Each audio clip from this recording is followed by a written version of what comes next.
പൗലോസ്. അതായത് യേശുക്രിസ്തുവിന് ശേഷം 6 വർഷം കഴിയുമ്പോഴും പൗലോസ് നിലകൊള്ളുന്നത് യഥാർത്ഥ സുവിശേഷത്തിന് വിരുദ്ധമായ സംഘത്തിലാണ്. ഇങ്ങനെ സ്തെഫാനോസിന്റെ വധത്തിന്റെ വാർത്തയറിഞ്ഞ് അപ്പോസ്തലന്മാർ ഒഴികെയുള്ള ആളുകളെല്ലാം വിവിധ ഭാഗങ്ങളിലേക്ക് ചിതറി ഓടി. എന്നാൽ നമ്മളെപ്പോലെ ചിതറി ഓടുകയല്ല, അവർ ഏതൊക്കെ സ്ഥലങ്ങളിലാണോ ചെന്നത് അവിടെയെല്ലാം ഇവർ യേശുവിന്റെ സുവിശേഷം അറിയിക്കുവാൻ തുടങ്ങി. ഇവിടെയെല്ലാം ഇവർ സുവിശേഷം അറിയിക്കുന്നത് ഇസ്രായേൽ മക്കളിൽ മാത്രമാണ് എന്നുള്ളതാണ് മറ്റൊരു വസ്തുത. യഹൂദേതരായ മറ്റു ജനങ്ങളിലേക്ക് അവർ സുവിശേഷത്തിന് വേണ്ടി പോയിട്ടില്ല. ഇവർ പോയ സ്ഥലങ്ങളെ കുറിച്ച് പറയുമ്പോഴും അവിടെ ബൈബിളിൽ കാണുന്നത് ഇങ്ങനെയാണ്: അവിടെയുള്ള യഹൂദന്മാരോട് മാത്രം അവർ സുവിശേഷം പ്രസംഗിച്ചു. ഇതിൽപ്പെട്ട ഒരു വിഭാഗം ആളുകൾ, സ്തെഫാനോസിന്റെ കൂടെ പ്രവർത്തിച്ച ഫിലിപ്പോസ് എന്ന് പറഞ്ഞൊരു വ്യക്തി ശമര്യക്കാരുടെ ഇടയിലും പോയി പ്രവർത്തിച്ചു. ശമര്യക്കാരും ഇസ്രായേൽ മക്കളോടൊപ്പം തന്നെ അവരും യേശുവിൽ വിശ്വസിക്കാൻ തയ്യാറായി. ശമര്യക്കാരെ സംബന്ധിച്ചിടത്തോളം അവരും മോശേകനായ പ്രമാണം പിൻപറ്റുന്ന മറ്റൊരു കൂട്ടരാണ്. ഈ വാർത്ത യെരുശലേമിൽ അറിയിച്ചു. യെരുശലേമിൽ നിന്ന് അപ്പോസ്തലന്മാർ വന്നു, കാര്യങ്ങൾ ബോധ്യപ്പെട്ടു, അവരും സുവിശേഷ പ്രബോധനം ചെയ്തു. ധാരാളം ശമര്യക്കാരും വിശ്വസിക്കാൻ തയ്യാറായി. ഈ ശമര്യരുടെ ഇടയിൽ യേശുക്രിസ്തു തന്റെ ജീവിതകാലത്തിനിടയിൽ തന്നെ 2 ദിവസം താമസിച്ച് പ്രവർത്തിച്ചതായും ധാരാളം ആളുകൾ വിശ്വസിച്ചതായും ബൈബിളിൽ രേഖപ്പെടുത്തിയിട്ടുണ്ട്. ചുരുക്കത്തിൽ ഇതുവരെയുള്ള പ്രവർത്തനത്തിലൂടെ മോശേക ന്യായപ്രമാണം പിൻപറ്റുന്ന ജനങ്ങൾ മാത്രമാണ് യേശുക്രിസ്തുവിന്റെ അനുയായികളായി സുവിശേഷം വിശ്വസിച്ച് എത്തിയിട്ടുള്ളൂ എന്ന് നമുക്ക് കാണാം. ഇങ്ങനെ യേശു എന്ന പേർ യെരുശലേമിൽ കവിഞ്ഞ് വിവിധ സ്ഥലങ്ങളിലേക്ക് പരക്കുവാൻ തുടങ്ങി. അപ്പോസ്തലന്മാരുടെ രോഗസൗഖ്യം വ്യാപകമായി. അപ്പോസ്തലന്മാർ നടന്നു പോകുന്ന വഴികളിലെല്ലാം രോഗികളെ കൊണ്ട് കിടത്തി. യേശുവിന്റെ പേർ വിവിധ രാജ്യങ്ങളിലുള്ള ആളുകൾ കേൾക്കുവാൻ തുടങ്ങി. ഇതിൽ വളരെയധികം അസ്വസ്ഥത പൂണ്ട പൗലോസ് ദമസ്കസിലുള്ള യേശുവിന്റെ അനുയായികളെ പിടിച്ചുകെട്ടി യെരുശലേമിലേക്ക് കൊണ്ടുവരുന്നതിന് യഹൂദ പൗരോഹിത്യത്തിൽ നിന്നും അതിനുവേണ്ട നിയമങ്ങൾ, അധികാരം മേടിച്ചുകൊണ്ട് അദ്ദേഹം അവിടേക്ക് യാത്രയായി. എന്നാൽ ഈ യാത്രവേളയിൽ അപ്പോസ്തലന്മാരിൽ നിന്നും വിദൂരമായ ദമസ്കസ് എന്ന സ്ഥലത്ത് വെച്ച് അദ്ദേഹത്തിന് ദർശനമുണ്ടായതായും അദ്ദേഹത്തെ യേശു തെരഞ്ഞെടുത്തതായും അദ്ദേഹം പറയുന്നു. എന്നാൽ ദർശനമുണ്ടായെങ്കിൽ അദ്ദേഹം ആ അത്ഭുത വാർത്ത ആദ്യമായി അറിയിക്കേണ്ടത് സുവിശേഷ പ്രവർത്തനത്തിന് നേതൃത്വം വഹിച്ച അപ്പോസ്തലന്മാരെയാണല്ലോ. എന്നാൽ പൗലോസ് ലീഗ ചെയ്തത്, അദ്ദേഹം തന്നെ പറയുന്നത് ഇപ്രകാരമാണ്: എനിക്ക് മുമ്പേ അപ്പോസ്തലന്മാരായവരെ കാണാൻ യെരുശലേമിലേക്ക് പോകുകയോ ചെയ്യാതെ ഞാൻ നേരെ അറേബ്യയിലേക്ക് പോവുകയും പിന്നീട് ദമസ്കസിലേക്ക് മടങ്ങി വരികയും ചെയ്തു. അതായത് തനിക്കുണ്ടായ ദർശനത്തിന്റെ വിഷയം, ആ വാർത്ത, നല്ല വാർത്ത അപ്പോസ്തലന്മാരെ അറിയിക്കാൻ അദ്ദേഹം കൂട്ടാക്കിയില്ല. നേരെ മറിച്ച് അറേബ്യയിലേക്ക് പോവുകയും പിന്നീട് ദമസ്കസിലേക്ക് മടങ്ങി വരികയും ചെയ്തു. അങ്ങനെ ഇദ്ദേഹം ദമസ്കസിലെത്തി അദ്ദേഹം അവിടെ ഉണ്ടായിരുന്ന ക്രിസ്തുവിന്റെ അനുയായികളുടെ കൂടെ, യേശുവിന്റെ അനുയായികളുടെ കൂടെ അദ്ദേഹം കൂടിച്ചേർന്നു. അവരെ സംബന്ധിച്ചിടത്തോളം പൗലോസ് യെരുശലേമിൽ കാട്ടിയ പ്രവർത്തനമൊന്നും അവർക്കറിയുകയില്ല. അദ്ദേഹത്തിന്റെ ക്രൂരതകളെ കുറിച്ച് അവർക്കറിയുകയില്ല. അദ്ദേഹത്തിന്റെ ക്രിസ്തുമാർഗത്തോടുള്ള ദേഷ്യത്തെക്കുറിച്ച് അവർക്കറിയുകയില്ല. അദ്ദേഹം യെരുശലേമിലെ ഈ ദമസ്കസിലെ യഹൂദന്മാരുടെ സിനഗോഗുകളിലെല്ലാം യേശു ക്രിസ്തു മസീഹാണ്, മിശിഹയാണ് എന്ന് പ്രസംഗിക്കുവാൻ തുടങ്ങി. ഇങ്ങനെ 3 വർഷത്തോളം ദമസ്കസിൽ പ്രവർത്തിച്ചതിന് ശേഷം ഇദ്ദേഹത്തിന്റെ പ്രവർത്തനം കാരണം അവിടെയുള്ള യഹൂദന്മാർക്ക് ഇദ്ദേഹത്തോട് ബുദ്ധിമുട്ടുണ്ടാവുകയും അവർ ഇദ്ദേഹത്തെ കൊല്ലുവാൻ തീരുമാനിക്കുകയും ചെയ്തു. അവിടെ നിന്ന് രക്ഷപ്പെട്ട് പൗലോസ് യെരുശലേമിലേക്ക് മടങ്ങി വന്നു. ആദ്യമായിട്ടാണ് പൗലോസിനെ വേറൊരു രൂപത്തിൽ അപ്പോസ്തലന്മാർ കാണുന്നത്. അവിടെ ഇങ്ങനെ എഴുതിയിരിക്കുന്നത് അപ്പോസ്തല പ്രവൃത്തിയിൽ കാണാം: അപ്പോസ്തലന്മാരോ ഇദ്ദേഹത്തെ വിശ്വാസിയായി ആദ്യം പരിഗണിച്ചില്ല. അവർക്ക് ഇദ്ദേഹത്തിന്റെ ഉദ്ദേശശുദ്ധിയെക്കുറിച്ച് ചില സംശയങ്ങളുണ്ടായിരുന്നു. എന്നാൽ ഇദ്ദേഹത്തിന്റെ പഴയ സഹപാഠി എന്ന് ബൈബിൾ പണ്ഡിതന്മാർ വിലയിരുത്തുന്ന ബർണബാസിന്റെ അടുക്കൽ പൗലോസ് ചെല്ലുകയും എനിക്ക് വേണ്ടി അപ്പോസ്തലന്മാരുടെ അടുക്കൽ ശുപാർശ ചെയ്യണം എന്ന് ആവശ്യപ്പെടുകയും ചെയ്തു. ബർണബാസ് എത്തി അപ്പോസ്തലന്മാരോട് പറഞ്ഞു, ഇദ്ദേഹത്തിന് ഇങ്ങനെ ദമസ്കസിലേക്കുള്ള യാത്രയിൽ ദർശനം ലഭിച്ചു എന്ന് പറയുന്നുണ്ട്. അതേപോലെ ഇദ്ദേഹം യേശുവിനെ കുറിച്ച് പ്രസംഗിക്കുന്നുണ്ട്. അതുകൊണ്ട് നമ്മുടെ കൂടെ പൗലോസിനെയും കൂടെ പ്രവർത്തിക്കാൻ അനുമതി കൊടുക്കണം. ബർണബാസിന്റെ വാക്കിനെ മാനിച്ചുകൊണ്ട് അപ്പോസ്തലന്മാർ ഇദ്ദേഹത്തെ കൂടെ കൂട്ടി. ഇങ്ങനെ അവിടെ 15 ദിവസം പ്രവർത്തിച്ചുള്ളൂ എന്ന് ഗലാത്യ ലേഖനത്തിൽ പൗലോസ് ലേഖ വിശദീകരിക്കുന്നുണ്ട്. അവിടെയും ഇദ്ദേഹത്തിന്റെ തർക്കം മൂലം അവിടെ ഉണ്ടായിരുന്ന യഹൂദന്മാരും പൗലോസിനോട് ബുദ്ധിമുട്ടുണ്ടാവുകയും അദ്ദേഹത്തെ കൊല്ലുവാൻ തീരുമാനിക്കുകയും ചെയ്തു. അവിടെ ഉണ്ടായിരുന്ന യേശുവിന്റെ അനുയായികൾ പൗലോസിനെ ഒരു കപ്പലിൽ കയറ്റി അദ്ദേഹത്തിന്റെ ജന്മനാടായ തർസോസിലേക്ക് പറഞ്ഞുവിട്ടു. ചുരുക്കത്തിൽ വെറും 15 ദിവസം മാത്രമാണ് പൗലോസ് ലീഹ യെരുശലേമിലുള്ള അപ്പോസ്തലന്മാരോടൊപ്പം സഹവസിക്കുന്നുള്ളൂ.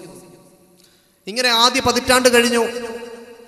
ആ ആദ്യ പതിറ്റാണ്ടിൽ ഇന്ന് ബൈബിളിലെ പുതിയ നിയമഭാഗത്തിലെ 13ഓളം ലേഖനങ്ങൾ രചിക്കുകയും അപ്പോസ്തലൻ എന്ന് സ്വയം പ്രഖ്യാപിക്കുകയും ചെയ്തിട്ടുള്ള പൗലോസിന്റെ സ്ഥാനം അത്രമാത്രം പരിഗണനീയമല്ല എന്ന് ബൈബിളിൽ തന്നെ നമുക്ക് മനസ്സിലാക്കാവുന്നതാണ്. ഇദ്ദേഹം അങ്ങനെ തർസോസിലേക്ക് യാത്രയാക്കപ്പെട്ടു. ഈ സമയത്ത് സ്തേഫാനോസിന്റെ വധത്തോടുകൂടി ചിതറിപ്പോയ ചില സംഘങ്ങളിൽപ്പെട്ട ഒരു സംഘം, അവർ മറ്റിതര മതവിഭാഗങ്ങളുടെ ഇടയിൽ ചിതറി താമസിക്കുന്ന യഹൂദന്മാരോട് സുവിശേഷം അറിയിക്കുവാൻ അവർക്ക് ആഗ്രഹം തോന്നുകയും അവർ അതിന് ആ നാടുകളിലേക്ക് യാത്രയാവുകയും ചെയ്തു. ഇങ്ങനെ ഇവർ സഞ്ചരിക്കുന്ന വേളയിൽ അന്ത്യോക്യ എന്ന് പറയുന്ന ദേശത്ത് എത്തുകയും അവിടെയുള്ള യഹൂദന്മാരോട് മാത്രം സുവിശേഷം അറിയിക്കുകയും ചെയ്തു. എന്നാൽ ഈ സംഘത്തിൽപ്പെട്ട ഗ്രീക്ക് ഭാഷ അറിയുന്നവരിൽ ചിലർ അവിടെ ഉണ്ടായിരുന്ന ഗ്രീക്കുകാരോടും, അതായത് യഹൂദേതരല്ലാത്ത ഗ്രീക്കുകാരോടും സുവിശേഷം പറഞ്ഞു നോക്കി. അവർ അത് വിശ്വസിക്കുകയും ചെയ്തു. ഇവർ ഈ വാർത്ത യെരുശലേമിലുള്ള അപ്പോസ്തലന്മാരെ അറിയിച്ചു. അപ്പോസ്തലന്മാർ ഈ വാർത്തയുടെ നിജസ്ഥിതി അറിയുന്നതിനു വേണ്ടിയും ഗ്രീക്ക് ഭാഷ അറിയുന്ന നേതൃഗുണവുമുള്ള ബർണബാസിനെ അന്ത്യോക്യയിലേക്ക് നിയോഗിച്ചു. അദ്ദേഹം അന്ത്യോക്യയിലെത്തി. യഹൂദേതരല്ലാത്ത ഈ ജനങ്ങളെ കണ്ടു. അദ്ദേഹം പ്രബോധനം ചെയ്തു. വളരെയധികം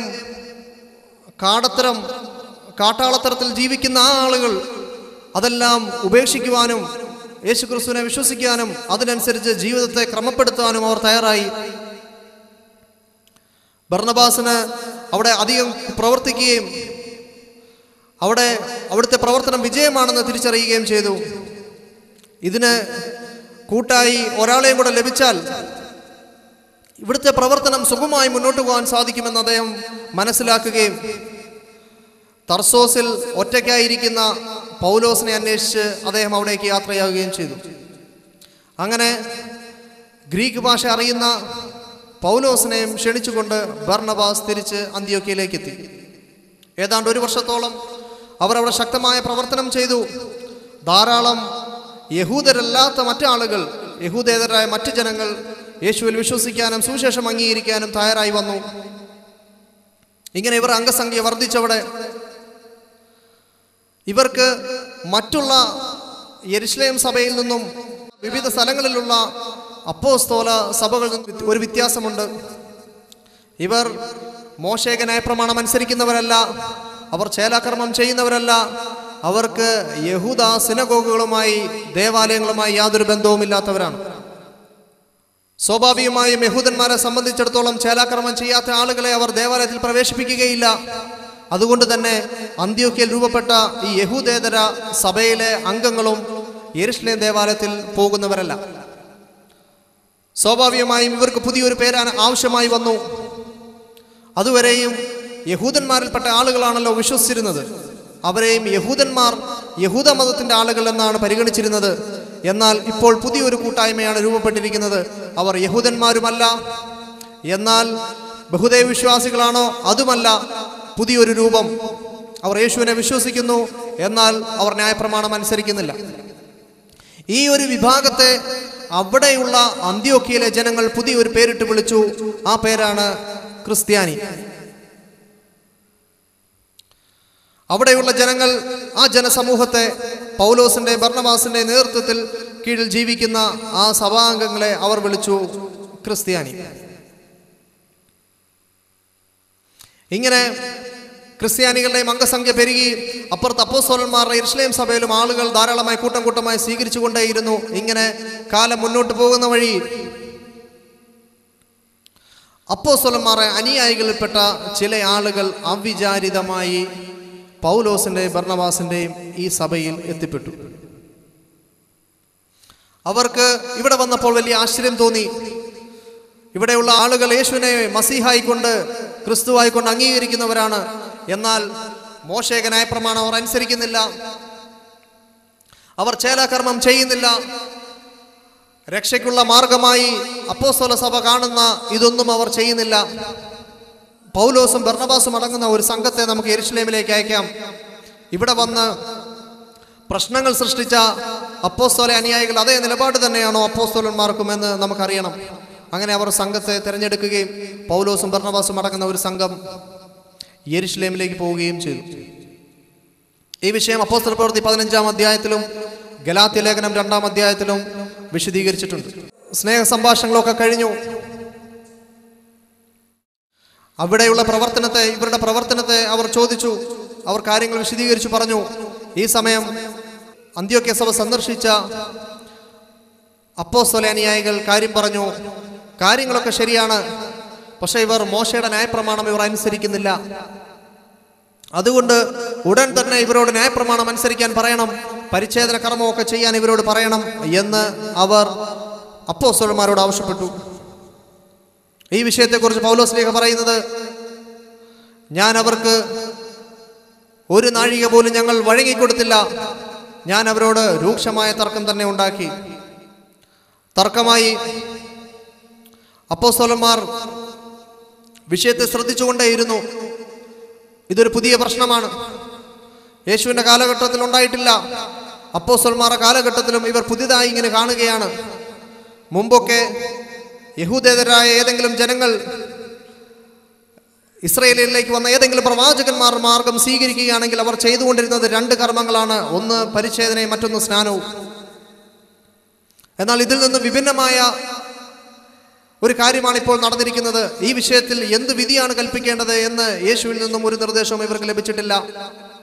അപ്പോസ്തലന്മാർ ചർച്ചകൾ സൂക്ഷ്മമായി ശ്രദ്ധിച്ചുകൊണ്ടേയിരുന്നു. അവരെല്ലാവരും ഒരുമിച്ച് കൂടി ഈ വിഷയത്തിൽ എന്ത് തീരുമാനമെടുക്കണമെന്ന് അറിയുന്നതിന് വേണ്ടി ഒരുമിച്ച് കൂടി.